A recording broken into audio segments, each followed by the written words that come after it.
Today, we are talking about money matters. ಈ ದುಡ್ಡಷ್ಟೇ ಅಲ್ಲಲ್ಲ, ಅದನ್ನು ಮೀರಿದ್ದು ತುಂಬ ವಿಷಯಗಳಿವೆ.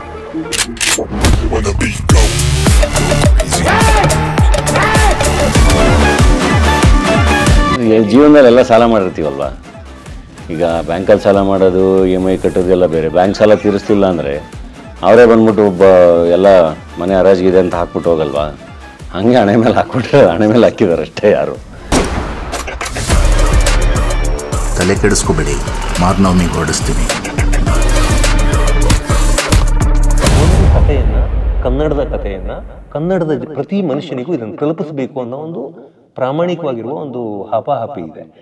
Before we had talking about Koti, for me, Param, no? When I think of Param, somebody who has passionate about doing movies, a person from, transitioning from television, you're a channel head, business head.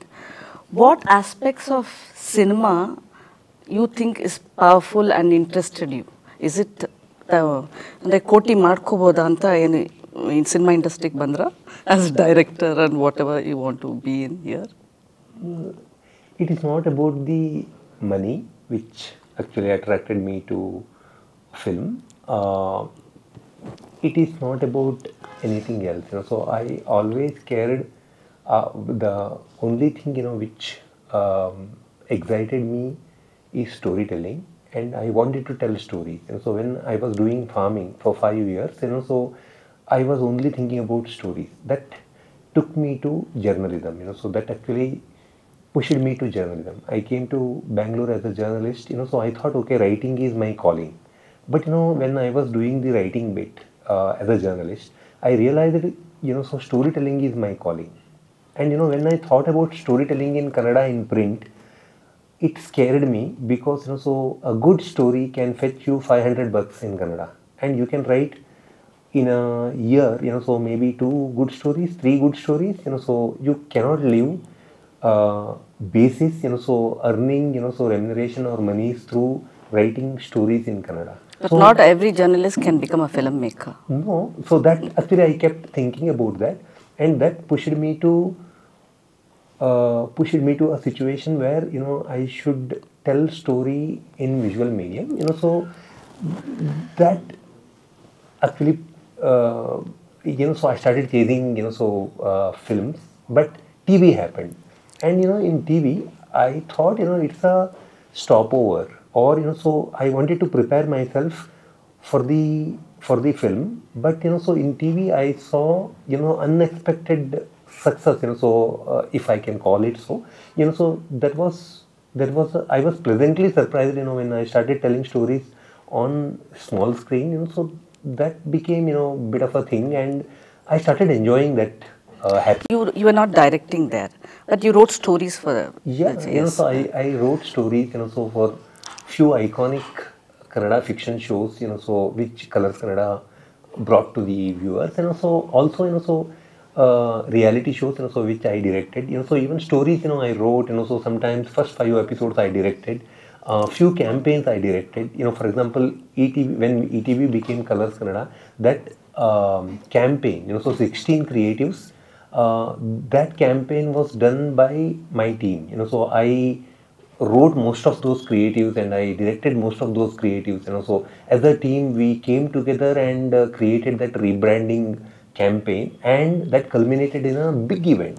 Okay. So that actually so when I started enjoying that, then I realized so TV is a lot of quantity. I cannot really focus on quality storytelling, and which led me to this particular thing. It's not money, it's actually passion to tell a quality story which drove me to this point. But yeah, you really get carried away when talking about TV. I'll cut short you. But tell me, when it comes to directing a movie, what is direction to Param? Before I start with Dhananjay. See, direction, I never thought it's direction, it's storytelling. Okay. At end of the day. And storytelling in 2 hours 50 minutes or 3 hours or 2 hours 30 minutes, whatever may be the duration in a medium which is film, is a complex engineering. So it takes a lot. So it is a complex engineering, and I had to prepare myself for that, and this has been a very rewarding and enriching experience in last 1 year which I went through. I'm a beginner here, and I thoroughly enjoyed, so the lightness of being a beginner. Okay. Before I get to the character of Koti, portrayed by Dhananjay, somewhere observing the rushes and as such, somewhere it is you, the Koti is you, which you wanted to bring it through Dhananjay's character. That happens. If you can admit, agree. I agree to an extent. Not Okay. See, every writer, so it actually, so there will be some level of facts, so that, and some level of imagination put together, so story happens. So when I wanted to create this character Koti, so I wanted to know that character, and so creating that traits, so it has to be authentic. So I kept searching for a character which I know well. So then I realized it is me who I know, I think, so the best, and hence I started, trying to attach those qualities to Koti, so which I agree. However, the situation, the kind of drama, he faces in life are totally fictional, and actually that is the important aspect of this particular film, so the drama. Yeah. So Dhananjay, you actually observed more of Param to play that character, antara? ಅದು ಒಂದು ಥರದಲ್ಲಿ ತುಂಬ common traits ಇದೆ ನನಗೂ ಅವ್ರಿಗೂ, okay, ಯೋಚನೆಗಳಲ್ಲಿ ಇದು ಎಲ್ಲ. So ಹಂಗಾಗಿ ಮೋಸ್ಟ್ಲಿ ನನಗೆ ಕೋಟಿ ಮಾಡೋಕ್ಕೆ ಕಷ್ಟ ಆಗಲಿಲ್ವಾ ಅಂತ ಅವ್ರು ಹೇಳ್ದಂಗೆ ಒಂದಿಷ್ಟು ಅವರ ಕ್ವಾಲಿಟೀಸ್ನ ಕೋಟಿ ಮೇಲೆ ನಾನು ಹಾಕಿದ್ದೀನಿ ಅಂತ ಹೇಳಿದ್ರಲ್ಲ. ಸೊ ಹಂಗಾಗಿ ಕೋಟಿ ಮಾಡೋಕ್ಕೆ ಕಷ್ಟ ಆಗಲಿಲ್ಲ. ಆ್ಯಂಡ್ ಎಲ್ಲರ ಜೀವನದಲ್ಲೂ ಐ ಥಿಂಕ್ ಆ ಥರದ ಕಾನ್ಫ್ಲಿಕ್ಟ್ಸು ಆ ಥರದ ಫೇಸಸ್ ಎಲ್ಲ ಆಗಿರುತ್ತೆ. ಸೊ ಆಲ್ಮೋಸ್ಟ್ ಯೋಚನೆಗಳು ಒಂದೇ ಥರ ಇರೋದು. ಹಾಗಾಗಿ ಫಸ್ಟ್ ಟೈಮ್ ಕೇಳ್ತಿದ್ದಂಗೆ ಅದು ನನಗೆ ತುಂಬ ಇಷ್ಟ ಆಗಿ ಮಾಡೋಣ ಅಂತ ಹೇಳಿ ಮುಂದುವರೆದಿದ್ದು. ಬಟ್ ಬೇಸಿಕಲಿ ವಾಟ್ ಈಸ್ ಕೋಟಿ ಫಾರ್ ಯು? ಕೋಟಿ ಅಂದ ತಕ್ಷಣ ನಿಮ್ಮ like what sets in your mind? ಒಂದು ಕೋಟಿ ನೋಡಬೇಕು ಅಂತೆಲ್ಲ ಅನಿಸುತ್ತೆ. ಬಟ್ ಇಬ್ರಿಗೂ somewhere how did you like to treat money at every stage of your life? Like when as a child and growing up, college ಬಂದ್ಮೇಲೆ, then you had it and you're a producer now. So how do you treat money at how did you and how are you treating money? ಅದಕ್ಕೆ ದುಡ್ಡನ್ನು ತುಂಬ ಗೌರವಿಸ್ಬೇಕು, ಇಲ್ಲಾಂದರೆ ತುಂಬ ಕಷ್ಟ, ಅದು ಇರಲ್ಲ. ಅಥವಾ ಕೆಲಸನ ತುಂಬ ಗೌರವಿಸ್ಬೇಕು, ಆವಾಗಷ್ಟೇ ದುಡ್ಡು ಬರೋದಿಲ್ಲ, ಅದು ಬರಲ್ಲ. ನಮಗೇನು ಚಿಕ್ಕ ಹುಡುಗರಲ್ಲೂ ಈಗ ಅವಾಗೆಲ್ಲ ಪೈಸಾದಲ್ಲಿ ಸಿಗೋದಲ್ಲ, ಮಿಠಾಯಿ ಅದಕ್ಕೇನೋ ತಿನ್ನೋಕ್ಕೆ, ಅಥವಾ ಜಾತ್ರೆಗಳಿಗೆ ಹೋದರೆ ₹1 ₹2 ಕೊಡೋರು, ಅದರಲ್ಲೇನೋ ತೊಗೋತಾಯಿದ್ವಿ. ಹಾಗೆ ನೋಡ್ರಿ, ಅದಾದಮೇಲೆ ಏನು ನಮಗೆಲ್ಲ ಏನು ಪಾಕೆಟ್ ಮನಿ ಅಂತೆಲ್ಲ ಏನು ಬರ್ತಾಯಿರಲಿಲ್ಲ. ಹಾಸ್ಟೆಲಲ್ಲಿ ಇರ್ತಾಯಿದ್ವಿ, ಎಜುಕೇಷನ್ ಲೋನು ಅದ್ರ ಮೇಲೆ ಸಣ್ಣ ಪುಟ್ಟ ಖರ್ಚಿಗೆ ಒಂಚೂರು ಕಾಸು, ಮನೇಲಿ ಸುಳ್ಳು ಹೇಳ್ಬಿಟ್ಟೆಲ್ಲ ದುಡ್ಡು ಇಸ್ಕೊತಾ ಇದ್ವಿ. ನಾನು ಟೆಕ್ಸ್ಟ್ ಬುಕ್ಸ್ ಬಿಲ್ಲು ಅದು ಎಲ್ಲ ಸ್ವಲ್ಪ ಗೋಲ್ಮಾಲ್ ಮಾಡ್ತಾಯಿದ್ದೆ. ಸೊ ಹಾಗೆ ಆ ದುಡ್ಡಿಂದು ಅದ್ರದ್ದು ಬೆಲೆ ಜಾಸ್ತಿ ಗೊತ್ತಾಗಿದೆ ಯಾವಾಗ ಅಂದರೆ, ನಂದು ಎಜುಕೇಷನ್ ಲೋನು ಆ್ಯಕ್ಚುಲಿ ನಾವು ಬೇಗ ಕ್ಲಿಯರ್ ಮಾಡಬೇಕು, ಎಜುಕೇಷನ್ ಮುಗಿಸಿ ಅಲ್ಲ, ನಾನು ಕೆಲಸ ಬಿಟ್ಟು ಬಂದುಬಿಟ್ಟೆ, ಆ ಲೋನ್ ಕ್ಲಿಯರ್ ಮಾಡಲಿಲ್ಲ. ನಾನು ಅವಾಗ ಹೆಂಗೋ ಇಲ್ಲೇನೋ ಒಂಚೂರು ಅದು ಮಾಡೋದು, ಒಂದು 50,000 ಕಟ್ಟೋದು, ನೆಕ್ಸ್ಟ್ ಟೈಮ್ ಹೋಗೋಷ್ಟಲ್ಲಿ ಮತ್ತೆ ಅಷ್ಟೇ ಆಗಿರೋದು. ಇದ್ಯಾಕೆ ಹಿಂಗಾಗ್ತದೆ ಅಂದರೆ, ಅವರು ಇಲ್ಲ ಇವಾಗ ಕಾಂಪೌಂಡ್ ಇಂಟ್ರೆಸ್ಟ್ ಬಿಲ್ ಆಗ್ತಾಯಿದೆ ಅಂತ. ಓಕೆ, ಇದು ಈ ಥರ ಎಲ್ಲ ಆಗ್ತಿದೆಯಾ ಅಂತ. ಕೊನೆಗೆ ಯಾವುದೋ ಒಂದು ಐ ಥಿಂಕ್ ಜೆಸ್ಸಿ ಆದಮೇಲೆ ಏನೋ ತೊಗೊಂಡೋಗಿ ಒಟ್ಟಿಗೆ ಕಟ್ಟಿ ಸಾಲ ತೀರಿಸಿದೆ. ಅಲ್ಲಿವರೆಗೂ ಎಜುಕೇಷನ್ ಲೋನ್ ಹಾಗೆ ಇತ್ತದು, ಹಂಗೆ ಬಡ್ಡಿ ಕಟ್ಕೊಂಡು ಏನೇನೋ ಮಾಡ್ಕೊಂಡು, ಹಂಗಾಗಿ ಅದೊಂದು ದುಡ್ಡು ಅವಾಗ ಒಂಚೂರು ಓಕೆ, ಹಿಂಗೆಲ್ಲ ದುಡ್ಡಿಂದ ಒಂಚೂರು ಬೆಲೆ ಗೊತ್ತಾಗಿದ್ದು. ಬಟ್ ಯಾವಾಗಲೂ ಇರೋದಲ್ಲ ದುಡ್ಡು, ಒಂದು ಕೋಟಿ ಸಂಪಾದನೆ ಮಾಡಬೇಕು ಅಂತೆಲ್ಲ ಯಾವಾಗಲೂ ಅನಿಸ್ತಾ ಇರೋದು. ಸಿನಿಮಾ ಪ್ರತಿ ದೃಶ್ಯನೂ ಏನು ಡಿಮ್ಯಾಂಡ್ ಮಾಡುತ್ತೆ ಅದನ್ನು ತುಂಬ ಅದ್ಭುತವಾಗಿ, ಅದಕ್ಕೆ ಏನು ಬೇಕಿಲ್ಲ ಚೆನ್ನಾಗಿ ಖರ್ಚು ಮಾಡಿ, ತುಂಬ ಚೆನ್ನಾಗಿ ಮಾಡಿ. ನಿಮ್ಗೆ ನಮ್ಮ ಸೆಟ್ಟಲ್ಲಿ ಸುಮಾರು ಒಂದು 15 ದಿನ ಡೈಲಿ 1,000 ಜನ ಇರೋರು. Okay. 1,000 ಜನ ಇರೋರು. Okay. You have said this is a realistic film, close to reality. It's a common man story, very close to it. But do you think such movies need that much budget anta ansutta? ನೀವೊಂದು ಜಾತ್ರೆ create ಮಾಡಬೇಕು ಅಂದರೆ ಖರ್ಚಾಗುತ್ತಲ್ವ ಹೇಳ್ತೀರ. ಒಂದು ಜಾತ್ರೆ ತೋರಿಸ್ಬೇಕು ಅಂದರೆ ಈಗ ನಾವು ಹೋಗಿ ರಿಯಲ್ ಜಾತ್ರೆಯಲ್ಲಿ ಶೂಟ್ ಮಾಡೋಕ್ಕಾಗಲ್ಲ, ಖರ್ಚಾಗುತ್ತೆ.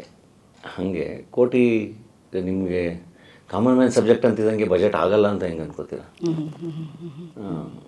ಆಗುತ್ತಲ್ವ. ಅಂದರೆ ಅವರ ಆ್ಯಂಡ್ ಒಬ್ಬ ಸ್ಟಾರ್ನ ಹಾಕೊಂಡು ಸಿನಿಮಾ ಮಾಡ್ಬೇಕಾದ್ರೆ ಅವ್ನು ರೆಮ್ಯುನರೇಷನ್ನು ಆ್ಯಡ್ ಆಗುತ್ತಲ್ವ, ಅದೆಲ್ಲ ಬಜೆಟಿಗೆ ಬರುತ್ತಲ್ವ. ಅದು ಕರೆಕ್ಟು, ಅದು ಕರೆಕ್ಟು. ಎರಡನೇದು ಸಿನಿಮಾಗೆ ಸ್ಕ್ರಿಪ್ಟ್ ಡಿಮ್ಯಾಂಡ್ಸ್ ಅಷ್ಟೇ. ಈಗ ಬರೀ ಅಂದರೆ ನೀವು ಹೇಳ್ತಾ ಇರೋದು ಬಜೆಟ್ ಸೇವಿಂಗ್ ಎಲ್ಲ ಆಗ್ಬೋದು ಅಂದರೆ ಕೋಟಿ ಮನೆಯನ್ನು ತೋರಿಸೋದ್ರೊಳಗಡೆ ಆಗಬಹುದೇನೋ. ಬಟ್ ಕೋಟಿ ಒಂದು ಅಪೋಸಿಷನ್ ಬೇಕಾಗುತ್ತೆ. ಒಂದು ಸಿನಿಮಾ ಅಂದಾಗ ಡ್ರಾಮಾ ಬೇಕು ಅಂದರೆ ಒಬ್ಬ ವಿಲನ್ ಬೇಕು, ಆ ವಿಲನ್ಗೆ ಒಂದು ಸೆಟಪ್ ಬೇಕು. ಆ ಸೆಟಪ್ ಯೂಶ್ವಲಿ ಕೋಟಿಗೆ ಇಲ್ಲದೆ ಇರೋದೇ ಇರುತ್ತೆ. ಒಬ್ಬ ಕಾಮನ್ ಮ್ಯಾನ್ ಕೋಟಿ ಅಂದರೆ ಅವನಿಗೆ ಇಲ್ಲದೆ ಇರೋದೇನೋ ದುಡ್ಡು, ಅದು ಅವನ ಹತ್ರ ಇರುತ್ತೆ. Usually that is how stories are built ಅಲ್ವಾ. ಸೊ ಅದನ್ನಂತೂ ನಾನು ಕಮ್ಮಿಯಲ್ಲಿ ಮಾಡೋಕ್ಕಾಗಲ್ಲ. And I have short this film for 85 days and it's a very detailed film. ಅಂದರೆ ಇದು ಈ ಸಿನಿಮಾ ತುಂಬ ಮೆಟಿಕ್ಯುಲಸ್ ಆಗಿ ಪ್ಲ್ಯಾನ್ ಮಾಡಿಯೂ 85 ದಿನ ಬೇಕಾಗಿದೆ. ಲಾಸ್ಟ್ ಇಯರ್ ಈ ಹೊತ್ತಿಗೆ ಶುರು ಮಾಡಿದ್ದು, ಈ ಹೊತ್ತಿಗೆ ನಾವು ರಿಲೀಸ್ ಮಾಡ್ತಾ ಇದ್ದೀವಿ. ಸೊ ಹಾಗಾಗಿ 85 days ಅಂದರೆ ಲೆಕ್ಕ ಹಾಕಿ. ಈ ಕಾರಣದಿಂದ ಇದರ ಮೇಲೆ ಇನ್ವೆಸ್ಟ್ಮೆಂಟ್ ಆಗಿದೆಯೋ ಹೊರತು ವೇಸ್ಟ್ ಆಗಿ ಏನು ಇನ್ವೆಸ್ಟ್ ಆಗಿಲ್ಲ ಇದರಲ್ಲಿ. ಅಂದರೆ ಮಾಡಿರುವ ಇನ್ವೆಸ್ಟ್ಮೆಂಟ್ ಅದು ಸ್ಕ್ರೀನ್ ಮೇಲೆ ನಿಮ್ಗೆ ಕಾಣಿಸುತ್ತೆ, ಅದು ಮಾತ್ರ ನಿಜ. Okay, you have to also tell me about your heroine Moksha Kushal. Her name is Navami. She plays a different character, ಒಂದು ಕಳ್ಳಿ ಥರ ಪಾತ್ರ ಅಂತ. Is it true? ಲೈಕ್ ಇಲ್ಲ, ಅದನ್ನು ಈಗ ಅವಳಿಗೆ ನವಮಿ ಅನ್ನೋ ಪಾತ್ರಕ್ಕೆ ನೀವು ಗೋಲ್ಡ್ ಅಂತ ಅಂದ್ಕೊಂಡಿದ್ದೀರಾ. ಅದು 9 ಅನ್ನೋದು ಅದರ, ಅಂದರೆ ಅಷ್ಟಮಿ ನವಮಿ ಆ ಥರ ಲೆಕ್ಕ ಹಾಕ್ಕೊಳ್ಳಿ. ಆ್ಯಂಡ್ ನಮ್ಮ ಕ್ಲೈಮ್ಯಾಕ್ಸ್ ನವಮಿ ಅಂದರೆ ಅಷ್ಟಮಿ ನವಮಿ ಥರ ನವಮಿಗೆ ಲೀಡ್ ಆಗೋದ್ರಿಂದ ಆ ಹೆಸರು ಅದಕ್ಕೆ ಕರೆಕ್ಟಾಗಿ ಫಿಟ್ ಆಗುತ್ತೆ ಅಂತ ಅನ್ನಿಸ್ತು. ಅವಳು CA ಇದರಲ್ಲಿ, ಚಾರ್ಟರ್ಡ್ ಅಕೌಂಟೆಂಟ್. ಇಲ್ಲಿ ಫ್ರೆಂಡ್ಸ್ ಜೊತೆ ಇದ್ದಿರ್ತಾಳೆ. ಅವಳ ಫ್ರೆಂಡ್ಸ್ ಜೊತೆ ಅವಳು ಇಲ್ಲಿ ಈಗಷ್ಟೇ CA ಪಾಸ್ ಮಾಡಿದ್ದಾಳೆ, ಅವಳು ಈಗಷ್ಟೇ ಕೆಲಸ ಶುರು ಮಾಡಿದ್ದಾಳೆ. ಕ್ಯಾಬ್ ಬೇಕು ಅಂದರೆ ಕೋಟಿಗೆ ಕಾಲ್ ಮಾಡ್ತಾಳೆ, ಯಾಕಂದರೆ ಕೋಟಿ ಕ್ಯಾಬನ್ನು ಓಡಿಸೋದ್ರಿಂದ ಕಾಲ್ ಮಾಡ್ತಾಳೆ. ಸೊ ಅವಳು ಪದೇ ಪದೇ ಕಾಲ್ ಮಾಡೋದ್ರಿಂದ ಕೋಟಿ ಮಿಸ್ಟೇಕ್ ಮಾಡ್ಕೊಂಡಿದ್ದಾಳೆ. ಓಕೆ, ಏನೋ ಇಂಟ್ರೆಸ್ಟ್ ಇರ್ಬೋದು ಅವಳಿಗೆ ಅಂತ. So that's how it unfolds, so it is really. And contrasting, ಈಗ ಅದನ್ನು ನೀವು ಯೂಶ್ವಲಿ ನಿಮ್ಮ ಹೀರೋನಲ್ಲಿ ಏನು ಇಲ್ಲವೋ ಅದನ್ನು ಅದರ ಜೊತೆಗಿರುವ ಪಾತ್ರಗಳಲ್ಲಿ ತರೋಕ್ಕೆ ಇಷ್ಟಪಡ್ತೀವಿ.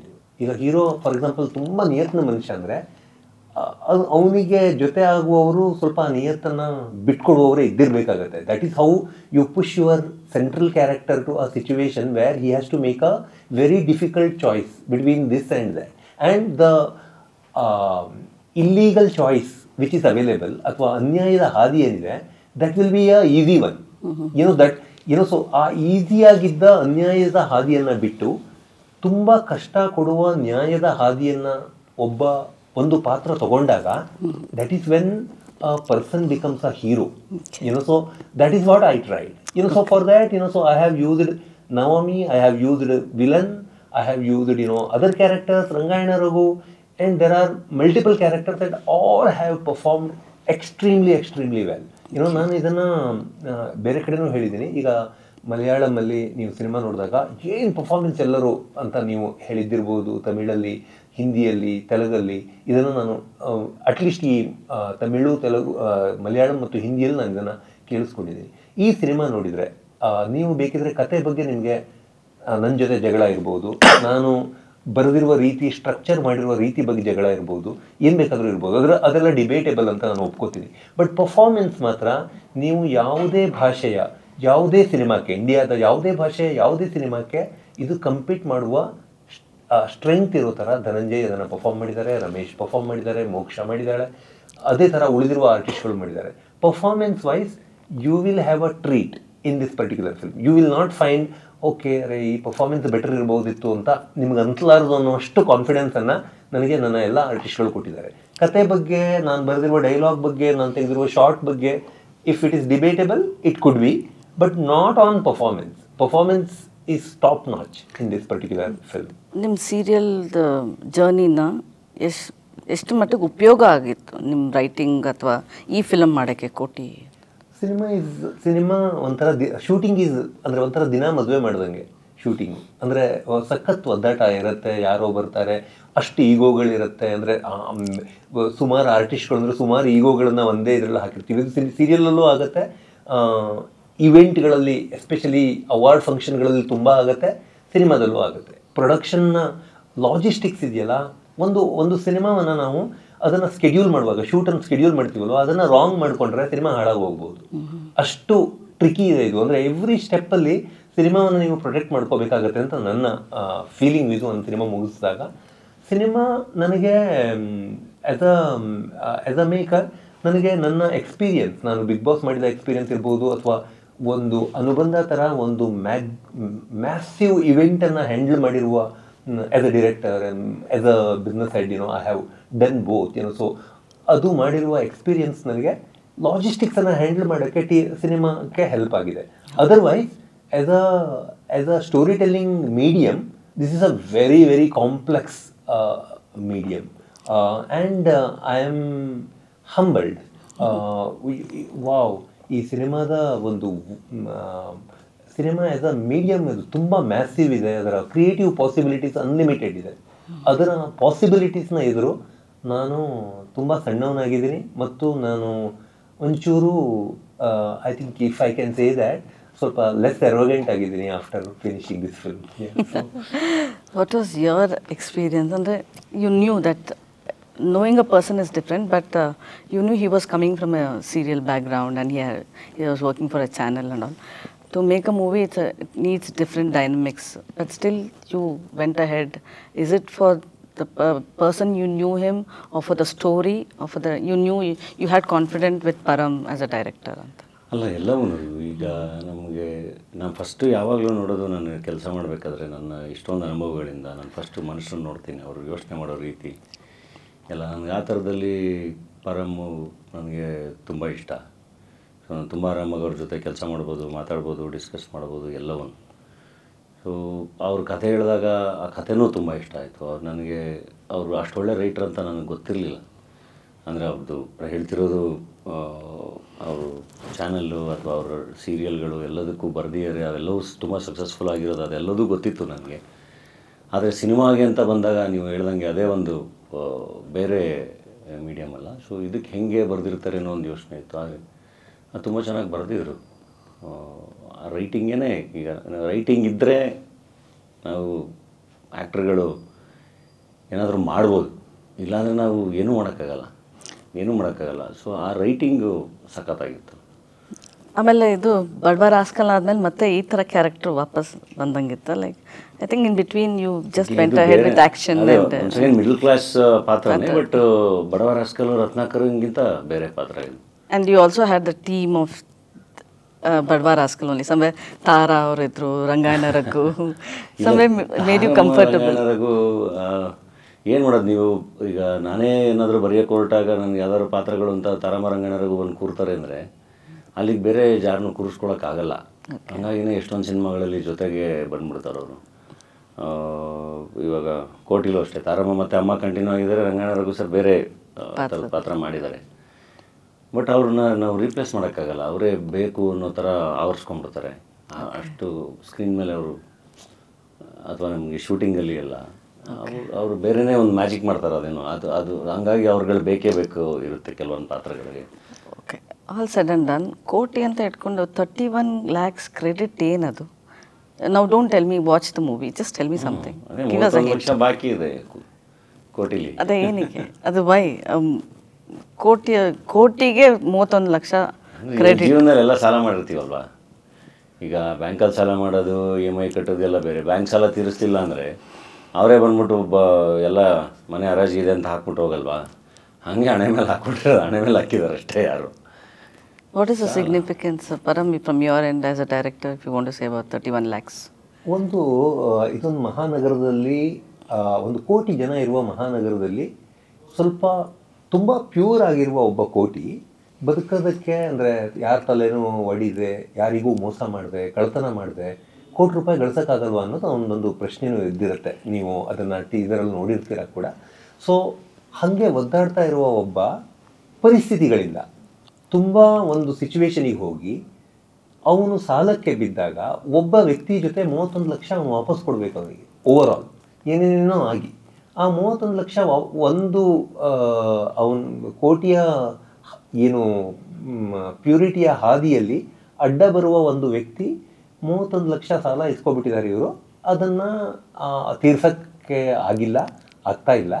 ಆ ಸಿಚುವೇಶನ್ನಲ್ಲಿ ಬಿದ್ದಿರುವ ಹಣೆಪಟ್ಟಿ ಅದು. ಆ್ಯಂಡ್ ಅದನ್ನು ಹಣೆಪಟ್ಟಿ ಇಟ್ಟಿರೋದು ಒಂಥರ. ಆ್ಯಂಡ್ ಇದರಲ್ಲಿ ಬರೀ ದುಡ್ಡಷ್ಟೇ ಅಲ್ಲ, ಅದು 31 ಲಕ್ಷ ಅಷ್ಟೇ ನೋಡ್ಬಿಡಿ. ಅಂದರೆ ಒಂದು ಮೂಟೆಯಲ್ಲಿ ಕೂರಿಸಿ ಅವನನ್ನು ಇಟ್ಟಾಗ ಒಂದು ಇನ್ಸಲ್ಟ್ ಇದೆ ಅಲ್ಲಿ. ಆ್ಯಂಡ್ ನೀವು 31 ಲಕ್ಷ ನೀನು ಉಳಿಸ್ಕೊಂಡಿದ್ಯಾ ಅನ್ನೋದನ್ನು ಅವನು ಬರೋದು ಅವನ ತಲೆಗೆ ಅಂಟಿಸ್ತಾ ಇದ್ದಾನೆ, which has some level of significance. ಅದು ಇಷ್ಟನ್ನು ನಾನು ಹೇಳ್ಬೋದು. ಉಳಿದಿದ್ದನ್ನು ಹೇಳಿದರೆ ಸಿನಿಮಾ ಕಥೆನೇ ಆಗುತ್ತೆ. ಶಾರದಾ ಬಿಟ್ಟರೆ ಅವ್ರ ಕತೆ ಹೇಳಿಸ್ತಾರೆ, ನೀವು ಹೇಳ್ತೀರ, ಎಲ್ಲರೂ ಹೇಳ್ತಾನೆ ಇದ್ದೀರಾ ಆಗ್ಲಿಂದ. ವಾಸ್ ಇಟ್ ಅಂದರೆ is it something centred around the unemployed people of urban Bengaluru ಅಂತನಾ ಈ ಸ್ಟೋರಿ? ಇಲ್ಲ, ಇದೊಂದು ಮಹಾನಗರದಲ್ಲಿ ನಡೆಯೋ ಕತೆ.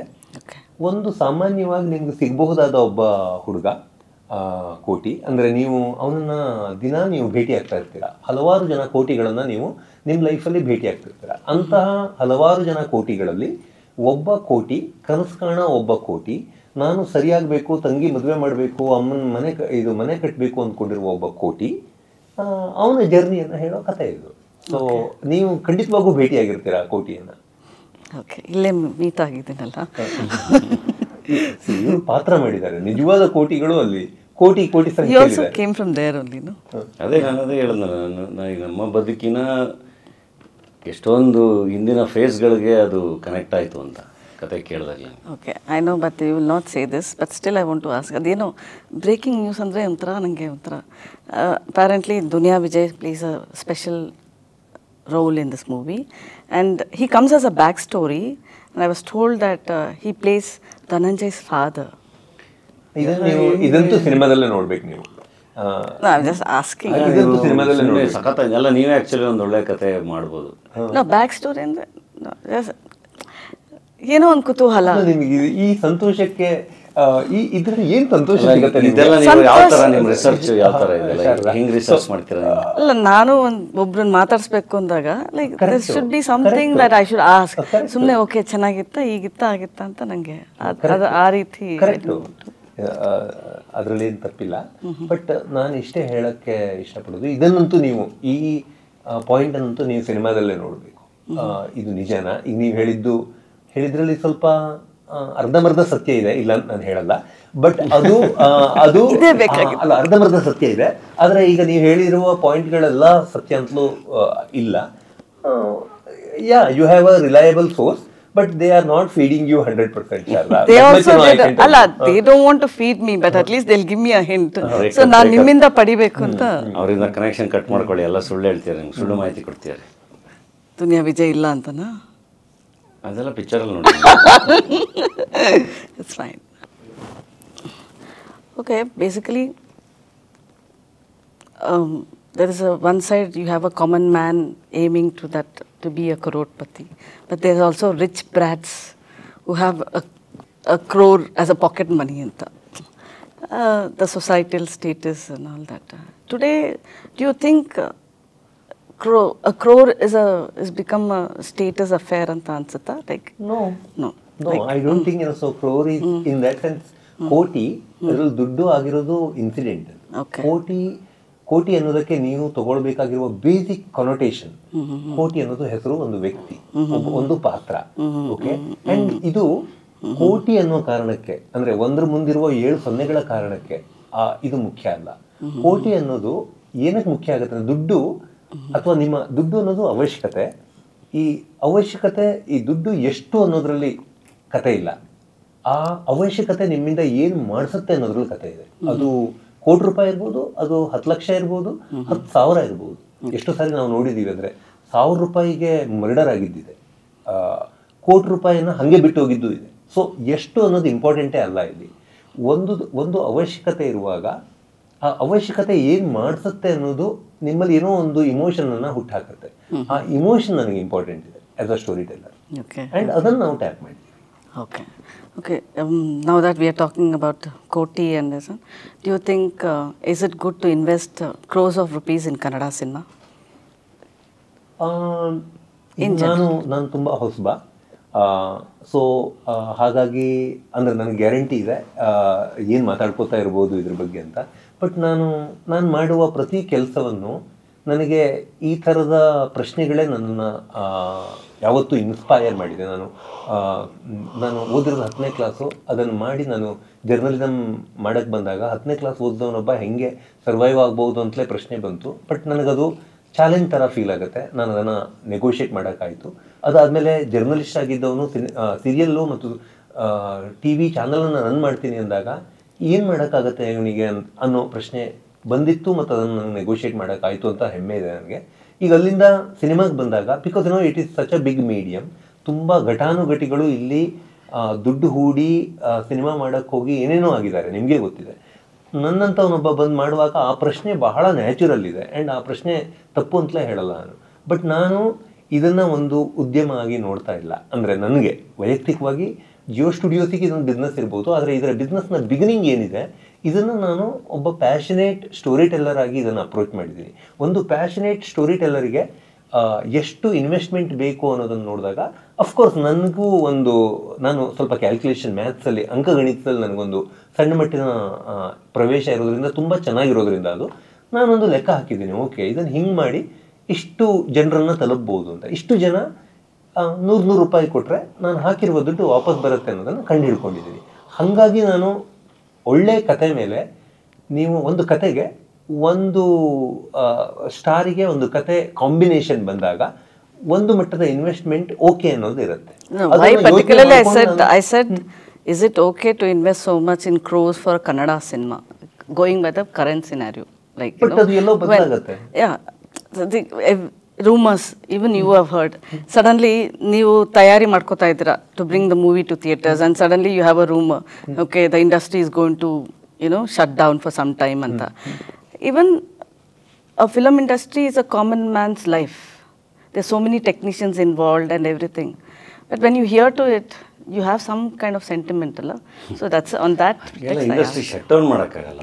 that's not the solution ಅಲ್ವಾ. ಏನಾದ್ರು ಒಂದು ಸಮಸ್ಯೆ ಇದೆ ಅಂದರೆ ಅದನ್ನು ರನ್ ಮಾಡೋ ಕಡೆ ನಾವು ಕೆಲಸ ಮಾಡೋಕ್ಕೆ ಯೋಚನೆ ಮಾಡಬೇಕು ಬಿಟ್ಟರೆ ಅದನ್ನು ಶಟ್ ಡೌನ್ ಮಾಡೋದ್ರಿಂದ ಸೊಲ್ಯೂಷನ್ ಸಿಗುತ್ತೆ ಅನ್ನೋದ್ರಲ್ಲಿ ಅರ್ಥನೇ ಇಲ್ಲಲ್ಲ. ಲ್ಯಾಂಗ್ವೇಜನ್ನು ಮೀರಿ ಹೋಗ್ಬೋದು. ಇವತ್ತು ಈಗ ಸಿನಿಮಾಗೆ ಭವಿಷ್ಯ ಇದೆಯಾ ಇಲ್ವಾ ಕೇಳಬೇಕು. ಯಾಕೆಂದರೆ ಕನ್ನಡದ ಒಂದು ಒಳ್ಳೆಯ ಕಥೆಯನ್ನು ಹೇಳಿದರೆ ಅದನ್ನು ತಮಿಳರು ಬಂದು ನೋಡ್ತಾರೆ, ಮಲಯಾಳಿಗಳು ಬಂದು ನೋಡ್ತಾರೆ, ತೆಲುಗಿನವರು ಬಂದು ನೋಡ್ತಾರೆ, ಹಿಂದಿಯವರು ಬಂದು ನೋಡ್ತಾರೆ ಅಂತ ನಾನು ನಂಬುತ್ತೀನಿ. ಇದೊಂದು ತುಂಬ ಆನೆಸ್ಟ್ ಆಗಿರುವ ಪ್ಯಾಷನೇಟ್ ಆಗಿರುವ ಒಂದು ಎಫರ್ಟ್ ನಮ್ಮ ತಂಡದ್ದು. ನನಗಿರುವ ನಂಬಿಕೆ ಏನಂದರೆ ಕನ್ನಡದವರು ಅಷ್ಟೇ ಬಂದು ನೋಡಿದರೆ ನಾನು ಸಾಕಾಗದೇ ಇರ್ಬೋದು, ಬಟ್ ಅದಕ್ಕೆ ನಾನು ಎದೆಗೊಂದು ಬಾರದು ಅಂತ ನನ್ನ ಅನಿಸಿಕೆ. ಕೋಟಿಯನ್ನು ಕನ್ನಡ ಸಿನಿಮಾದಲ್ಲಿ ಹಾಕ್ಬೋದಾ ಅಂತ ಕೇಳಿದರೆ ಕೋಟಿಯನ್ನು ಕತೆಗೆ ಹಾಕ್ಬೋದಾ ಅನ್ನೋದಷ್ಟೇ ಪ್ರಶ್ನೆ. ಹಾಕಬಹುದು, ಹಾಕಬೇಕು. ಅದು ಹಾಕಿ ಅದರಿಂದ ನಾವು ಕೋಟಿಯನ್ನು ತೆಗಿಬೋದಾ ಕೇಳಿದರೆ ಖಂಡಿತ ತೆಗಿಬೋದು ಅಂತ ನಾನು ನಂಬುತ್ತೀನಿ. ಅದು ದುಡ್ಡೇ ಮುಖ್ಯ ಆದಾಗ, ಅದು ವ್ಯಾಪಾರ ಆದಾಗ ಆಗಲ್ಲ. ಕಥೆಯನ್ನು ನೀವು ಪ್ಯಾಷನಲ್ಲಿ ಮಾಡಿದಾಗ ಅದನ್ನು ಜನ ಮೆಚ್ಕೊಂಡ್ರೆ ಕೋಟಿ ಏನು ಶತಕೋಟಿಯೂ ಬರುತ್ತೆ. ಅದು ಬಂದಿದೆ. ನಮ್ಮ ಎದುರುಗಡೆ KGF ಥರದ ಎಕ್ಸಾಂಪಲ್ ಇದೆ, ಕಾಂತಾರ ಥರದ ಎಕ್ಸಾಂಪಲ್ ಇದೆ. ಸೊ ನಮ್ಗೆ ಆ ಬಿಲೀಫ್ ಇರಬೇಕು. ಅದು ಪ್ರತಿ ಸಿನಿಮಾನೂ 100 ಕೋಟಿ ಆಗುತ್ತೆ ಅಂತಲ್ಲ, ಬಟ್ ಹಾಕಿರುವ ದುಡ್ಡಿಗೆ ಒಳ್ಳೆ ಕಥೆ ಮಾಡಿದರೆ ಜನ ಸಪೋರ್ಟ್ ಮಾಡ್ತಾರೆ ಅನ್ನೋದಕ್ಕೆ ತುಂಬ ಹಿಂದೂ ಅಲ್ಲ, ಇದು 1.5 ವರ್ಷದ ಹಿಂದಿನ ಎಕ್ಸಾಂಪಲ್ ನಾನು ಕೊಡ್ತಿರೋದು ಇದೆ. ಸೊ ನಂಬೋಣ, ಅದನ್ನು ಪಾಸಿಟಿವ್ ಆಗಿರೋಣ. So what you have to say Dhananjay? ಏನು ಹೇಳಬೇಕು ಅಂತಿದ್ರು? ಯಾವುದ್ರ ಬಗ್ಗೆ? ಕೋಟಿ ಬಗ್ಗೆ. ಇಲ್ಲ, ಕೋಟಿ ಅಂದರೆ ಈಗ ನಾವು ಸುಮ್ಮನೆ ಏನೇನೋ ಮಾಡಿ ಆಡಿಯನ್ಸ್ನ ಥಿಯೇಟ್ರಿಗೆ ಕರೆಯೋಕ್ಕಾಗಲ್ಲ. ನನಗೆ ಆ ವಿಷಯದಲ್ಲಿ ಈಗ ಕೋಟಿ ಪ್ರಮೋಷನ್ಸ್ ಅಂತ ಬಂದಾಗಲೂ ನನಗೆ ಪರಂಬರ್ದು ಆನೆಸ್ಟಿ ತುಂಬ ಇಷ್ಟ ಆಯಿತು. ನಾವು ಮೊದಲಿಂದನೇ ಪ್ರಮೋಷನ್ ಮಾಡ್ಕೊಂಬರೋಣ ಅಂತ ನಾವು ಹೇಳಿದಾಗ, ಇಲ್ಲ ಮೊದಲು ನನ್ನ ಪ್ರಾಡಕ್ಟ್ ನಾನು ನೋಡಿ ನಾನು ಖುಷಿ ಪಡಬೇಕು, ನನಗೆ ಖುಷಿ ಆದಮೇಲೆ ನಾನು ಆಡಿಯನ್ಸ್ಗೆ ನಾನು ಪ್ರಾಮಿಸ್ ಮಾಡ್ತೀನಿ, ಅಲ್ಲಿವರೆಗೂ ನಾನು ಪ್ರಮೋಷನ್ ಮಾಡಲ್ಲ ಅಂತ ಹೇಳಿ ಅವರು ಶುರುವಾಗಿ ನಾವು ಮುಗಿಸಿದ ಮೇಲೆ ಒಂದು ಟೀಸರ್ ಮೂಲಕ, ಅಂದರೆ ನನ್ನ ಪ್ರಾಡಕ್ಟ್ ನಾನು ಚೆನ್ನಾಗಿದೆ ಇವಾಗ ನನಗನ್ಸಿದೆ ಅಂಥೇಳಿ ಒಂದು ಟೀಸರ್ ಮೂಲಕ ಜನಗಳ ಮುಂದೆ ಬಂದಿದ್ದು. ಸೊ ಒಬ್ಬ ಸ್ಟೋರಿ ಟೆಲ್ಲರ್ಗೆ, ಒಬ್ಬರು ನಿರ್ದೇಶಕರಿಗೆ ಆ ಥರದ್ದೊಂದು ಆನೆಸ್ಟಿ ಇದ್ದಾಗ, ಒಂದು ಇಡೀ ಟೀಮು ಎಲ್ಲರೂ ಆನೆಸ್ಟಾಗಿ ಕೆಲಸ ಮಾಡಿದ್ದಾಗ ಡೆಫಿನೆಟ್ಲಿ ಒಂದು ಒಳ್ಳೆ ಸಿನಿಮಾ ಆಗೋಕ್ಕೆ ಸಾಧ್ಯ. ಸೊ ತುಂಬ ಖುಷಿಯಿಂದ, ತುಂಬ ಕಾನ್ಫಿಡೆಂಟಾಗಿ ಪ್ರಾಮಿಸ್ ಮಾಡುವಲ್ಲೇ ಒಂದು ಒಳ್ಳೆ ಪ್ರಾಡಕ್ಟ್ ಇದೆ ನಮ್ಮ ಹತ್ರ. ಸೊ ತುಂಬ ಖುಷಿಯಿಂದ ಅವ್ರನ್ನ ಥಿಯೇಟ್ರಿಗೆ ಕರಿಬೋದು. To end with, what genre you think is ಇದು ಆ್ಯಕ್ಚುಲಿ ಡ್ರಾಮಾ ಥ್ರಿಲ್ಲರ್. ಇದೊಂದು ಕಂಟೆಂಟ್ ಡ್ರಿವನ್ ಕಮರ್ಷಿಯಲ್ ಸಿನಿಮಾ ಅಂತ ಹೇಳಕ್ಕೆ ಇಷ್ಟಪಡ್ತೀನಿ ನಾನು. ಅಂದರೆ ನಮ್ಮ ಲೋಕಲ್ ಲೆವೆಲಲ್ಲಿ ಒಂದು ಜಾನರ್ ಕೊಡೋಣಾಗೆ ಕಂಟೆಂಟ್ ಡ್ರಿವನ್ ಕಮರ್ಷಿಯಲ್ ಸಿನಿಮಾ. ಯಾಕೆಂದರೆ ಇದರಲ್ಲಿ 3 ಫೈಟ್ಗಳಿವೆ, 5 ಹಾಡುಗಳಿವೆ, ಆದರೆ ಎಲ್ಲವೂ ಬೇರೆ ಥರ ಇದೆ. ಆದರೆ ಅದು ಕನೆಕ್ಟ್ ಆಗೋಂಗಿದೆ ಅಂತ ನನಗನ್ಸುತ್ತೆ, ನನ್ನ ತಂಡಕ್ಕೆ ಅನ್ಸುತ್ತೆ. ಆ್ಯಂಡ್ ಹಗಲು ರಾತ್ರಿ ಒದ್ದಾಡಿದ್ದೀವಿ. ಆ್ಯಂಡ್ ಇದಕ್ಕೆ ಅಂದರೆ ಬಹಳ ಈ ಧನಂಜಯ್ ಅವರನ್ನು ನಾನು ಆ ಸಿದ್ಧತೆ ಮಾಡ್ಕೊಳ್ಳೋಕ್ಕೆ ಒತ್ತಾಯ ಮಾಡಿದ್ದೀನಿ. ಅವರು 5 ದಿನ ರಿಹರ್ಸಲ್ಗೆ ಬಂದಿದ್ದಾರೆ, 5 ದಿನ 20 ಸಾರಿ ಸ್ಕ್ರಿಪ್ಟ್ ಓದಿದ್ದಾರೆ. ಇದರ ಪ್ರೋಸೆಸ್, ಯಾಕೆಂದರೆ ರಿಸಲ್ಟ್ ಬೇರೆ ಆಗೋದಕ್ಕೆ ನಿಮ್ಮ ಪ್ರೋಸೆಸ್ ಬದಲಾಗಬೇಕು. ಸೊ ಆ ಪ್ರೋಸೆಸ್ಸನ್ನು ನಮಗೆ ತಿಳಿದ ಮಟ್ಟಿಗೆ ನಾವು ಬದಲಾಯಿಸ್ಕೊಂಡು ಭಾಳ ಒದ್ದಾಡಿ ಇದನ್ನು ಮಾಡಿದ್ದೀವಿ. ಆ್ಯಂಡ್ ಇದರಲ್ಲೊಂದು ಆನೆಸ್ಟಿ ಇದೆ. ಇದರಲ್ಲಿ ದುಡ್ಡು ಮಾಡಬೇಕು ಅಂತಿಲ್ಲ, ಇದರಲ್ಲಿ ಹೆಸರು ಮಾಡಬೇಕು ಅಂತಿಲ್ಲ, ಇದು ಬೇರೆ ಏನೂ ಉದ್ದೇಶ ಇಲ್ಲ.